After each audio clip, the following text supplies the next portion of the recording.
Hello, this is the Nightline Podcast. My name's James Pikeway, and if you want to learn more about the program, please go to www.dubai1038.com or email us, nightline@dubai1038.ae. Enjoy the show. Motoring Middle East is in the house. I thought maybe, just maybe, just no, you tried to catch me out, didn't you? You were, but I saw you doing it in your head. I was. Motoring Middle East is in the house. If you're wondering what is going on, this is indeed the show that you're going to tune into every week at this time now because you've discovered us. And you are going to be able to talk about cars, ask questions about... That's right, and they'll join the thousands of other people that have been doing that for the last 4 years. Yes. Wow. Yeah, exactly. Amazing. Get answers, get questions. Image Sean is pointing at his head. I have no idea what he's talking about. He often does that. Is there an issue that you've got? I can't hear myself or you. But okay. How's that? Is that better? Much better. There we go. Whew. Live radio is what this is. This is totally live. Yeah. Broadcasting. This is live. You're it's about as real as it gets, people. Listening. It's all about the cars you love. Vietnam War veteran. It's all about the cars you don't love. Good morning. No, we won't do that, right? This show is all about cars. Yeah, and so, yes. Yeah. If you've got questions, queries, comments, you're trying to make a decision about this automobile or that automobile, or this is the show to get involved in. We'll give you the contact numbers in just a second.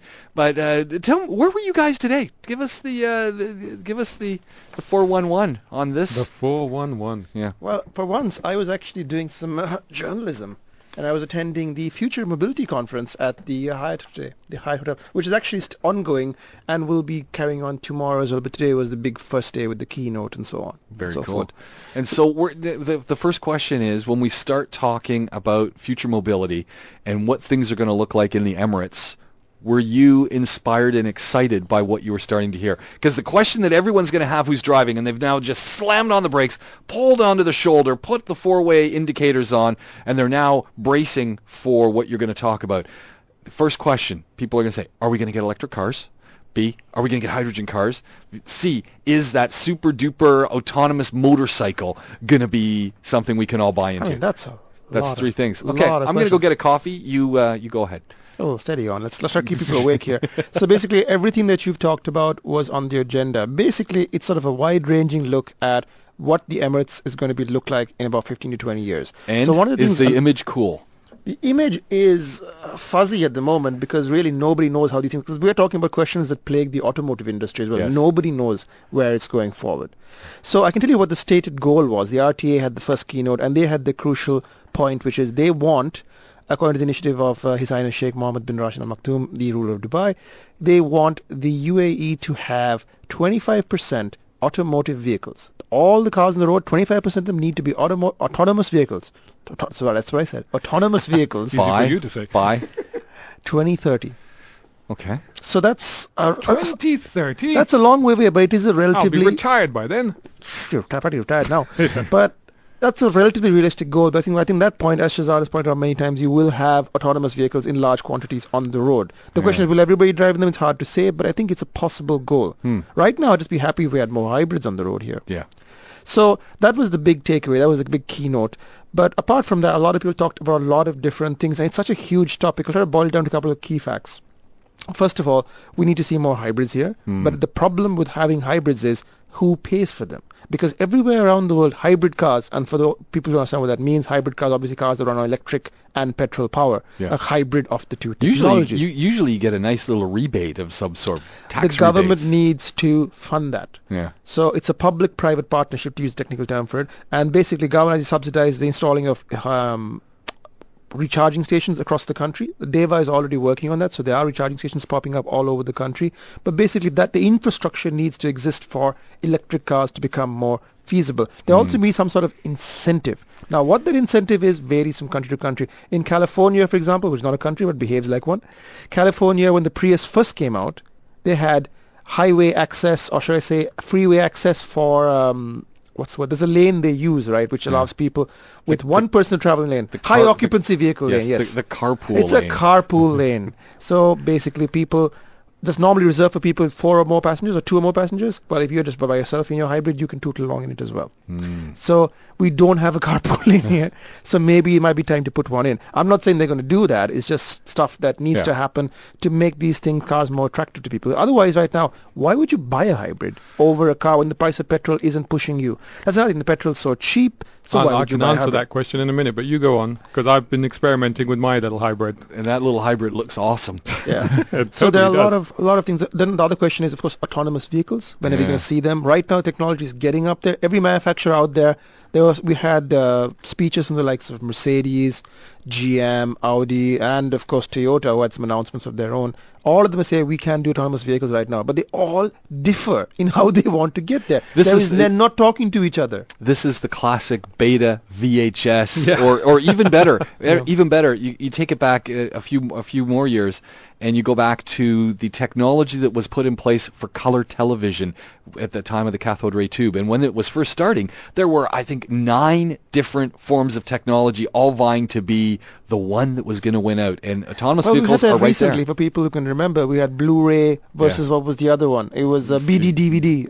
Yeah. It was Microsoft back format. Then we had VHS versus Betamax. Yep. You know, so somebody needs to pick the way forward. Either hydrogen or hybrid cars or electric cars. There's 3 different ways of getting there. You know, this would be an amazing opportunity for the Emirates to make that choice for the world and just sort of say, you know what, we're going to... I mean, I've made that choice. I've said this frequently. I think the only choice in the short to medium to short term is the hybrid car, because electric car requires a huge infrastructure to make it work, and also because our climate is very harsh for it. The hydrogen car is just not quite feasible yet, although I'd love to have a go on these, the Toyota, what are they, the Mirais? Mirai. The Mirais that they had at this event. I'd love to try them out. So I differ from you in that I think the electric cars can work because I like to play with them. They're great little toys. They're like big cell phones. But on the other hand, the big announcement as well that local Al Futtaim made, Al Futtaim Toyota, we think cooperation with TMC, Toyota Motor Company, is that the Mirai is actually coming to Dubai. So for those The of you wondering, hydrogen-powered car? the hydrogen fuel cell powered car. Oh, that so we doesn't can have- all buy them next year? No. Oh. No. You won't Okay. buy it in the year after that either. What they're doing is they're doing a pilot program in association with a company with a very French name, Air Liquide, Okay. which is just air liquid. Air And- liquid, right. Air Liquide. Okay. And this company will install 2 hydrogen filling stations here to help them fuel up their Mirais, because otherwise the cars are pretty much useless. So who's going to use the cars? Is Emirates going to be using them or The something? distributor and TMC will be running many tests over the next few years. Okay. I'm sure the municipalities will be looking into them as well, but you won't be able to buy them. It's Since- just a proof of concept to see if these cars can work in these climates. Again, it's testing. Since this is the only automotive radio show, I would imagine they would want us to test one. I would love to try one. I would love to as well. Definitely. Just see. I mean, we've been we've been running this Toyota Prius long term, and you can follow us on our website and our. And you're social still media. loving it. Hashtag MME Prius. And I was out earlier this week trying an experiment with it, just seeing how low I could get the fuel economy on that car. And this is just driving normally in and around Dubai and Abu Dhabi.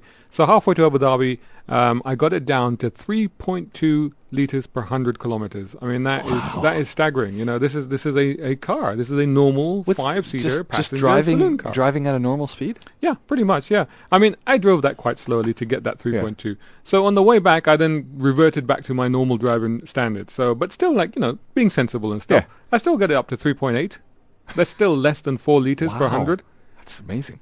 So, and I worked out a few figures. I'm like, 200 kilometers in the car would have cost me just over 13 dirhams, 13 and a half dirhams. See, that's for 200 kilometers. That's impressive. I mean, that's less than the cost of a decent shawarma. And I extrapolated that if you carried on driving at that sort of that moderation, you could go 1,000 kilometers for 80 dirhams. Wow. Which is extraordinary. Which is extraordinary. extraordinary. He was borrowing my catchphrase there, but that's extraordinary. Just got ahead of you there. But, and then some people did post. They said, yeah, but, fuel is so cheap here. How is it relevant? Blah, blah, blah. And, well, if anybody's been noticing, fuel has gone from 1 dirham 36 to 1 dirham 79 this month in the course of this year. Yeah. If you're looking at, say, a 45-liter tank, that's a difference of 20 dirhams at the tank, at the petrol station every time you fill up.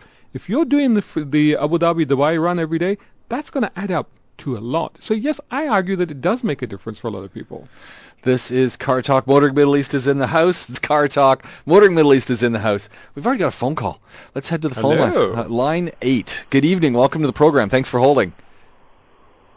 Yeah, good evening, guys. Good evening. It's great to have you with us. How can we help you?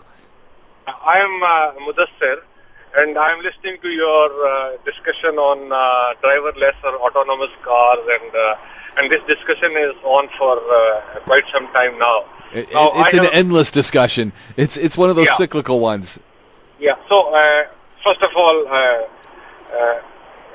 I'm very scared to know to just visualize that how would it work with cars driven by humans also just 2 feet away from you, driving at such a high speed in a congested environment. This is number one. Number two is that while the cars talk to each other, I am incidentally an aeronautical engineer, and the way the two aircraft in the sky, they talk to each other to avoid collisions. And mind you, they are miles apart once they start communicating with each other. So technology can do everything, but it is still. But my most important question is that why to have the driverless cars? Well, driving a car is one of the pleasures of life. I enjoy driving my car. Sometimes I want to feel the power. Sometimes I just want to relax on an empty road. Why would I like a machine to drive my car, which I have bought with so much passion and what? And last but not the least, my question is that I feel that sometimes technology has made us to have solutions for which we have no problems, and we find a solution first, and then we start looking for a problem. Your comments on this, sir? All right, I'm gonna let you go, and we're gonna tackle them all. But thank you very much for calling. Okay, excellent. That was very eloquently put. I like that. I like that last bit very much as well. There's a lot of passion. We create the solutions and then we go find a problem for them. Yeah. That's it's very relevant. Thank you, sir. So, well, which one should we tackle first? I think you can take on the why would you do this. Yeah. The why would you do this? I'll tackle the safety issue. Yeah. There is actually no reason why we would do that. I mean, I totally agree with the gentleman. I mean, driving is a pleasure for me. It's always been a pleasure. It's why I got into this gig. I see it. If we're going to do autonomous public transport, where I'm going to put 50, 60 people into a carriage and run that autonomously, that I get. But we already have that. Right. The Dubai Metro is autonomous. Yeah. Actually, I mean, I've grown up in an age where you had tube trains in London with a driver at the front, driver at the back, and platform guard. No, there's no. But I would like to see them take it a step further, and you have the autonomous metro, but you also have autonomous buses, and we have those as well. And so just get more of them, and ultimately the predicament is getting people to use it, and realize that it's going to take me another 45 minutes, but I'm going to put in the extra 45 minutes or the extra hour in my day commuting. One, because it's going to be faster. Two, because there is nowhere to park this thing. Yeah. And three, because now there are so many tariffs or taxes on using the roads and that if I truly want to use my vehicle, it's going to be for that special occasion or that special purpose that I'm going to take it into a very congested area where people tend to work. So I totally agree with you, and I think many of the things that you're saying are actually already in practice. I mean, we have in France, in France, I believe they already have the little buses that are fully autonomous, and they protect themselves. They will not crash into things. Those are now being trialed here as well in downtown, I believe. We obviously have the Dubai Metro. We also have, I think in Mazda City, they were experimenting with these pods. That you could park your car, you get into the pod, and the pod will take you wherever you need to go. So these technologies exist. They are here, and they're real. And as far as transport systems go, I agree with you.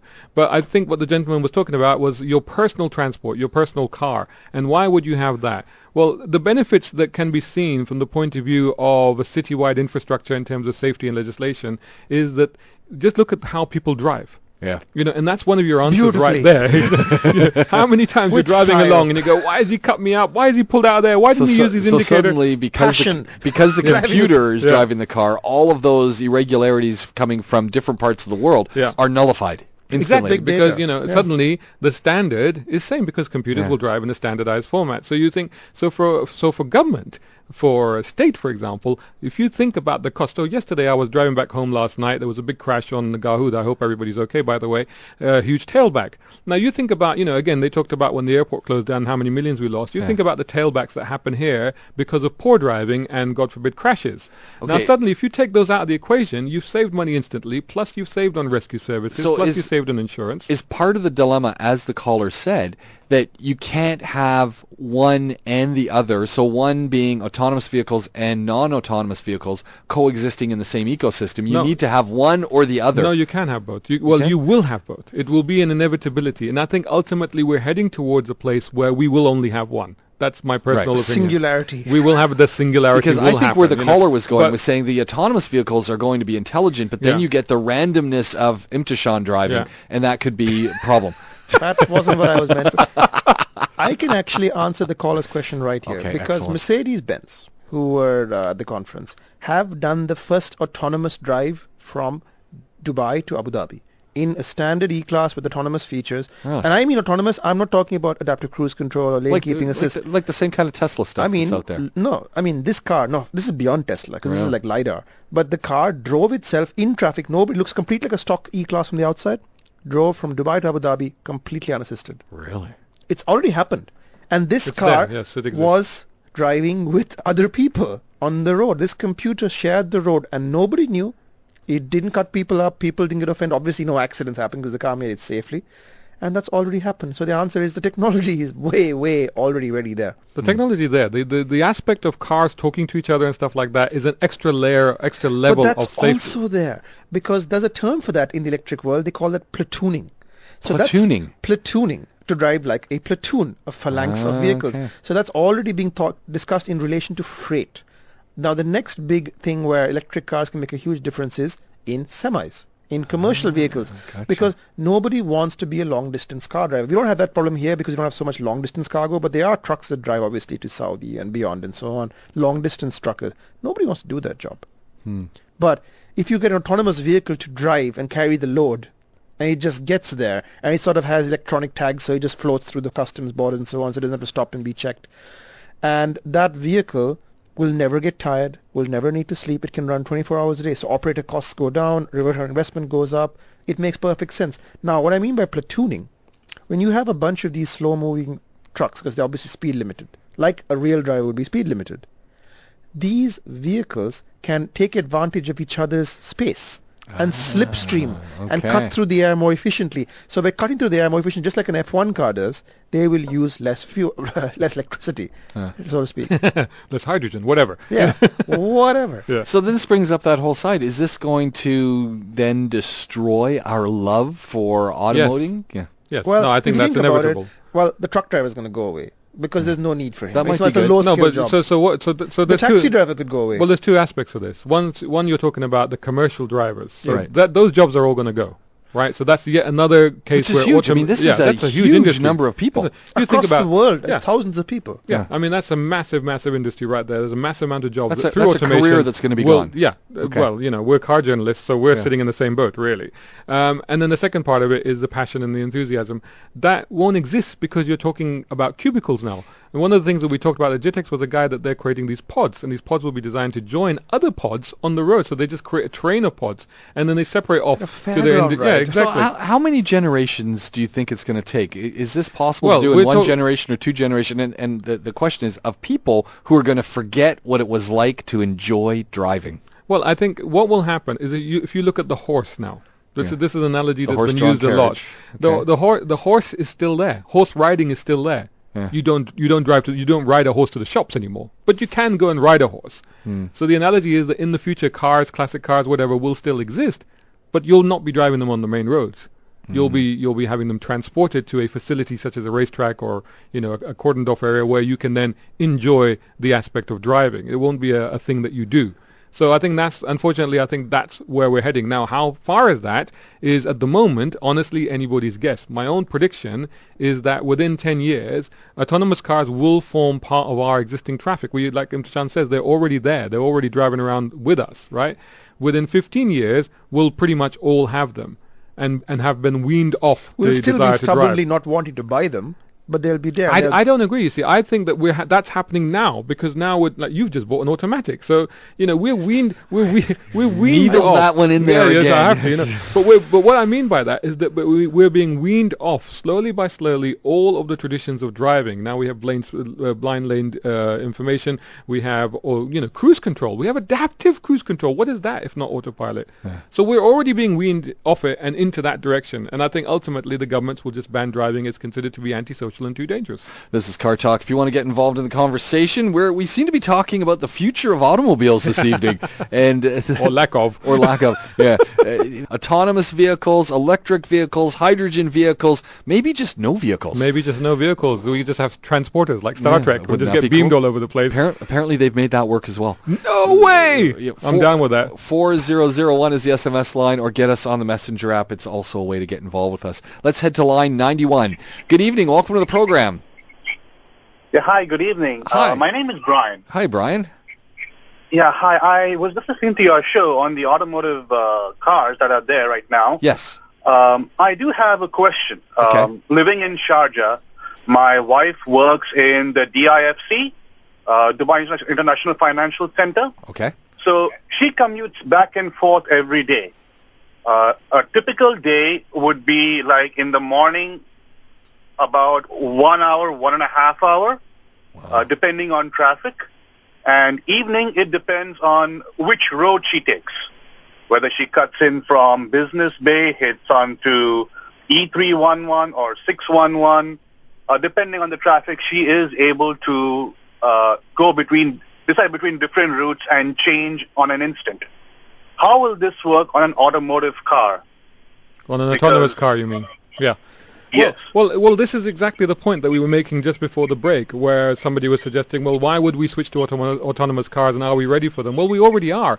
And from what you're saying there, I mean, imagine the appeal to you personally if you could buy your wife an autonomous car, and actually she could just catch up with work or whatever she's doing, or read a book or whatever, and not even have to worry about that hour's journey. The hour's journey would still be an hour's journey, but it would be so much easier to pass that time if the car took over. You'd be watching a movie, like you could be watching a movie or whatever. So therein immediately lies the appeal of an autonomous car to a lot of people. And by the way, to an extent, you can already do that. There are cars at the moment. And please, on the record, I'm not encouraging anybody to be watching movies, reading books, or anything at the moment in cars. Reading books. Whatever. But technically speaking, there are cars at the moment that in traffic can stop, start, and even follow the line of the traffic itself. So it's actually currently possible to do this right now. But at some point, we'll get to a stage where you literally can ignore your surroundings and let the car do it for you. But just carrying on from that point that Shahzad made, you already have Google Maps on your phone, whether it's an Apple or an Android device, and that reroutes automatically based on traffic conditions in the UAE, just like it does in the US or the UK. So it will make live decisions on routing you. If you lose your phone to navigate, it will actually do that. So there's no reason why an autonomous car won't use the same technology. It will use live satellite data to say, this is the traffic conditions, let's take a different route. So the cars can already do that in a way. I mean, your sat-nav in your car, which if anybody uses sat-nav in their car, that's what it does. Yeah, I mean, in Europe and in other countries, the sat-nav is actually already linked to the traffic report system, and it will automatically give you alternative routes. So that can actually be done right now. We don't have that here yet, but what are your thoughts, Brian? What do you think? Well, I would like to see all those things happen, because telling you frankly, I am very not comfortable with the way my wife drives. Okay. Is she listening? Is she listening? No, she's taken my in-laws out to Quain. So yeah, you hope. You know this frequency hits Al Quain as well. You could be in trouble. There's going to be some foot tapping when he gets home. Well, I've told her this. I've told her Plus podcast. But I do have another question over here. Okay. Like, how I'm not comfortable with the way my wife drives, so also a lot more other drivers on the road. Yeah. Especially on the routes from Dubai to Sharjah and Sharjah to Dubai during peak hours. Yeah. Most people, to be fair, most people are tolerance kept between each car. What were the tolerance gaps? Could you repeat the question? Tolerance gaps, yeah, I think you said. Yeah. See, now, for example, when I'm driving a car, I know that I need to keep about 1.5 to 2 seconds or 3 seconds of gap between my car and the car in the front. Will the car? Okay. So will those automotive cars do that? And if so, other people are going to cut in between and take up her space, which means she's going to be point A and point A only. She's not going to move forward. All right. So if I can take that.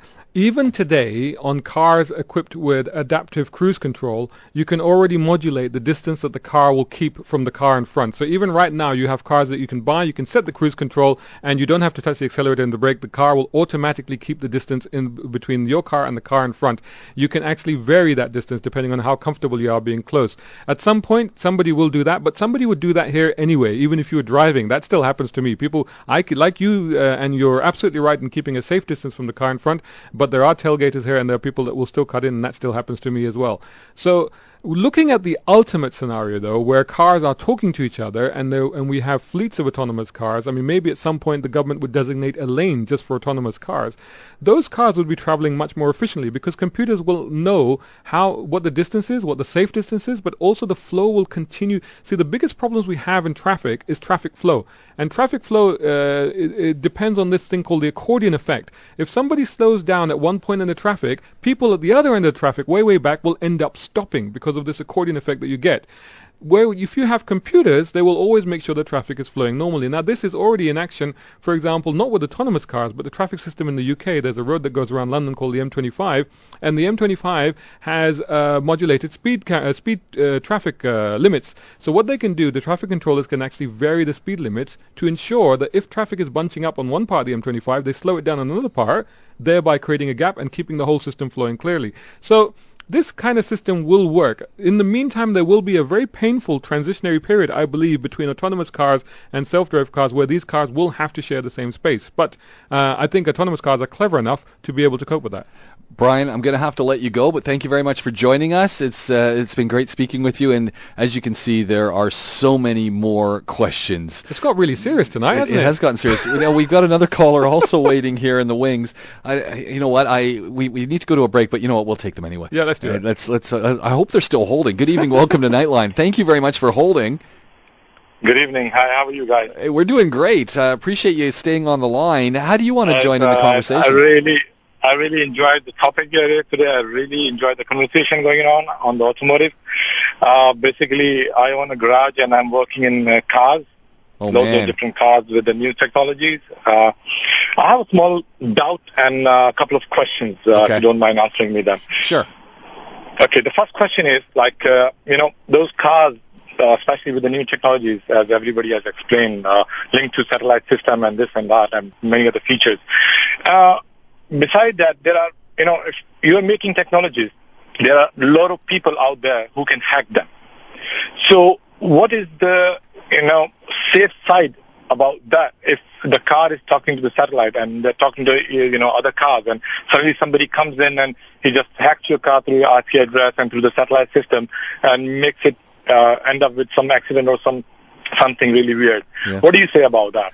I know that recently Ford has hooked up with BlackBerry and to use the encryption services that they are using on their services. So I think it's still early days, but I see this as being one of those areas where a lot more research and output is already underway. Car companies are already on this. They are already developing, hardening their systems. Yeah. They're hiring hackers because they want to know how people can break in. It's a war, just like it is with technology, and you see with Windows has vulnerabilities that pop up every week, and they get patched just as fast. And much like when we see with our email and the way we're now using, if you're using Gmail and other services, now security is built in with the encryption is built into these services. And I ultimately see that as being what's going on. And hey, airlines are flying with computers, and they are using security systems that seem to be okay. We're not seeing in some cases are ancient. And we're not seeing people, commandeering them as they're flying into airports. So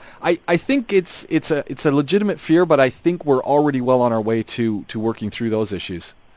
Yeah, but there are so many, people come up with, cars have been stolen. The cars have been stolen from here, brand new cars with the latest technologies, even though, we could talk about, new Land Cruisers, Lexus.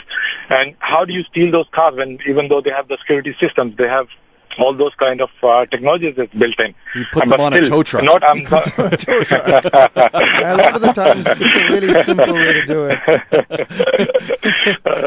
There is another thing I want to know about there is a thing you call it LKA, that is lane keeping assistant thing, right? As the guy you have driven the Mercedes drove the car from Dubai to Abu Dhabi, right? And as you know, if you're driving in a remote area, like inside within the city where you don't see the lanes on one way or such places, how will it tackle with that situation? Maybe if you're driving and you're looking on the other side and suddenly it changes the lane because you won't see the line and cannot understand where it's going left or right. How would that car will understand all these things? So these systems are getting more and more sophisticated with each generation, with each level of development. And, earlier cars would have had that issue, and probably some of them will still have that issue. But if they do have that issue, they will immediately switch off the system and alert the driver that we are not doing lane keeping assist. A warning will flash out. Now, what's happening with more and more cars is they're feeding more and more information into these cars. For example, Mercedes, you mentioned Mercedes, and I attended a recent briefing with Mercedes, and they told me that, for example, this is not to do with lane keeping assist, but this is to do specifically with obstacle recognition. They told me that they had programmed 3,000 variations of the human form into the computer. So they are constantly teaching the computer to recognize a human form so as obviously not to run over it. So similarly with lane keeping assist, I've driven cars now that are able to recognize the difference between the broken white line and the yellow line on the side of the road. They actually can tell the difference between those two. And if you remove the lines, I think Imtisham's waving his finger, if you remove the lines, I'm finding cars have an increasing broader spectrum of radar, and they can see the difference between that. Go on, you need to add something. Well, basically, very quickly, they're talking about different levels of autonomy. So level 1 is effectively radar cruise control, that sort of thing. We have that now. This is still early days, but there's a level 2. I mean, there are already many levels. If what I call a level 2 system doesn't use radar, well, that's a very, very simple system. Level 2 uses something called LiDAR.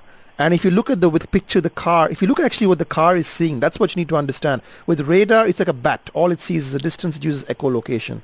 With LiDAR, it's actually building up a complex image of the world around. It can see different heights of obstacles. That is the next level that's coming. And that is how it will deal with that problem. It will basically be able to see the world. The car will see a picture of the world. Now, actually, to address something Shahzad said earlier, some of these autonomous cars that are in development now can actually read, and I'm not joking, the emotional state of passers-by. Wowzers. So if they see a child on the side of the road and it's going through like a rough area, and if it looks it looks sad or confused or hurt or upset, it will actually signal to the car to slow down because maybe there's a problem. Maybe it'll send a message out saying, okay, there's a person in this area. This is not science fiction. This is stuff that's already there. The car can recognize the faces of people. So similarly, if it sees somebody anticipating maybe a bit of a carjacking scenario, it will just accelerate out that place, will it? I hope so. I'm going to lock the doors. I'm going to have to let you go, but thank you very much for joining us. Really appreciate you taking the time and joining in on this conversation. And we're talking about autonomous cars. We're talking about the future of cars and what this means for us as automobile enthusiasts. It means we're out of a job. That's what it means. and the mechanic calling in, that's what he's got concerns That's what he's worried about. Yeah. No, mechanics will be fine because they still have to fix these things, whatever they may be. Yeah. No, they just pull the engine out, put the new one. The electric drive. It's very simple. And I guess in a sense, Esther is looking in at us and she's going, James, you're pulling a Chris McCarty. This is Cartalk with Motoring Middle East. We've been talking about autonomous cars. That's pretty much all we've been talking about tonight. Yeah, it's incredible. Look, we got a couple of texts that did come through. Ian, the Skoda guy, he's back. We were actually wondering where Ian was. Hello, Ian. Welcome back. We're so happy to hear from you. He's texted in at the start of the program when we were talking about the Prius, the hybrid. Prius, yes. And he says he agrees that the Prius is not bad at around 100 kilometers per gallon, which is great numbers. But what about the battery life? And this is always that question. This question came out when the Prius came out itself, which was back in '97. This is like 20 years ago. People have been asking this question. Well, we've had 20 years now to study the issues with this battery, and largely we found that there are no issues. Right. There are taxi drivers running around New York with like 350,000 miles on these cars without any issue. There is a replacement pack. You can actually replace the pack. It's about $2,000. You can replace it, but there's not many people. I've not heard of many people doing that. By the way, the battery is expected to last 10 years and 450,000 miles. That's according to Toyota. Miles or kilometers? Kilometers, sorry, yes. That's 500,000 kilometers. That's a taxi lifespan. That's pretty good. So, I think this is just that big fear. It's going back to when batteries were first being It's a used. big fear in with any things. new technology, Yeah. right? And then particularly in '97, it was a legitimate fear because at that point the car was new and an unknown. I mean, the Prius was actually the second hybrid production car to go on sale. The first was actually a Honda Insight. Not many people remember that car, but that was actually ahead of its time. But that was a two-seater, almost a concept car thing. It was a bit crude, but that was actually the pioneer. Did it have a manual gearbox? Probably. I think I did actually drive one. I think it probably did actually. It was a great car. It was actually Manual fun. hybrid. Yeah. Here's another one that's come through from Sajid. He said, as much as I hate to admit it, I concur that autonomous cars are in an inevitability. But for all of us petrol heads, I, as an automotive engineer graduating very soon, vow to do everything in my power to delay that inevitability as much as I can. That's a promise. Well, thank you very much, Sergeant. And a shout out and a hello to Sergeant. I think we know I'm who that actually is. going to disagree. I think as an engineer, that's not what he should be doing. He should be working on building the best, safest, nicest cars that he can, and not to sort of stick to old-fashioned ideas, because that's the worst thing you could do. Have an open mind. Who knows? Maybe you can make autonomous cars really cool. I'm sure this conversation will continue, especially on the motoringme.com website. Go check out your Facebook page. This has clearly touched a nerve. There's something to be written here, gentlemen. Oh yes, we're always writing about it, and follow us with the with our activities with the Prius. You know as what well. I think you need to do is I think you need to group together all the stuff you've been writing on autonomous cars, batteries, future over the last 4 years, and put it all into a sort of a retrospective. A dossier. Yes. A dossier. Yeah. Okay. Yes. Yes. Nice of you to work on that. It's not a Bond film. And make a little film to go with it.